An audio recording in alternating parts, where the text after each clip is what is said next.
Shalom, Mama Vala and United Kingdom ladies. Today we have Ango Saint, Vawuya na Knowledge. knowledge, na Iben. Yeah. I think you all know Iben from the previous video. They are to contribute to Mari, so they've come to collect the money which you sent to them. Kuti tite beef up chi account yavo, but it seems kuti mari yacho tichiri pabottom line hatisati takwira because uyanoda 1.3 uyanoda 1.3 plus extras for his chemo. So I'm just believing God that we continue to receive more money for them. I'm crying out now even to Zimbabwe itself kuti vana ava ndevedu. They are my children, they are your children, they are our brothers, they are our uncles, they are our nephews. So let's come up, guys. Let's just do something for them. Nozasokura Mwari noti given shall be given. Good measure, pressed down, shaken together, shall men pour into your bosom. The moment we give to these kids, Marvanoti bless her.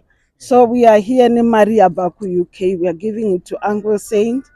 Kuti vaendese towards my Uncle Saint for the money, $470 from UK, from Amovala through Pastor Joyce Kapeza, vari kucontribute over there. We, as I said before, we just praying kuti Mwari intervene in a way yokuti these kids will get their operation done and be well. They are boys, they need to marry, they need to have a life, they need to grow up, they need to enjoy as we are enjoying as well. So I leave this to Uncle Saint. Kana kuti Iben kana lautaura, he knows who speaks first.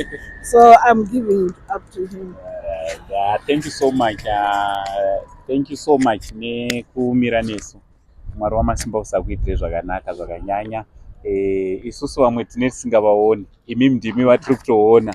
So imimi tinotokutendai pamwe nevese vamakaberekana navo. Mwari wamasimba usakuitire zvakanaka. Sezvamataura vamwe knowledge havamuzive. Knowledge also he was akatestiwa kubvaonekwa ane cancer. So tinotenda Mwari nokuti knowledge yanga ichangotanga. So according to our doctors, team inotungamirwa na Dr. Munyaradzi Muriwa, vakati aiwa growth yachona inokwanisa kungochekwa ichidi zvichipera. So pari kudiwa 1310 ndo mabviews etheatre. Madoctors edu ari kushanda for free. Tirambe tichingopa dzokorodza ipapo kuti Dr. Muriwa together with his team, they were working pane inonzi pro bono, that's for free. Yeah, so they are doing this for free just to help our brothers. Thank you so much. Chitenda kuti muchamirawo futi nani, muchamira na knowledge, and it knowledge also sekumira kwamuri kuita na Iben. Thank you so much. Mabills takasiya chikwereti kuchipatara, so takunosetla chikwereti che 470 chabhadharwa. Thank you so much. Mwari akuitire zvakanaka. Knowledge unotiwo kudia. Aiwa, ngavaite rubatsiro saizvozvo izvi. Ngavashingirire sezvo tiporo. Aiwa, zvinotendwa. Mwari ngaaramba akaropafadza ipapo. Zvinokurudzirwa izvozvo. Tatenda. Thank you so much. Iben, unotiwo kudii? Ndiwo une rwendo urwu rwareba. Aiwa, inini ndoti tete ndinotenda zvakanyanya. Nekuti uri kumira neni kusvika ndaitawo zviri nani kuti ndirarame ndidzokere upenyu hwangu hwanga huri. Saka ndikuti ndiri kutendai zvakanyanya. Ende musadzokere zvimwe shure mavhetu. Vakabva ndekurefu. Aiwa, tinotenda. Thank you so much. Saint TV, let's support programs watinouya nawo. Ndofunga isu tinongoita zvinhu zvakajeka.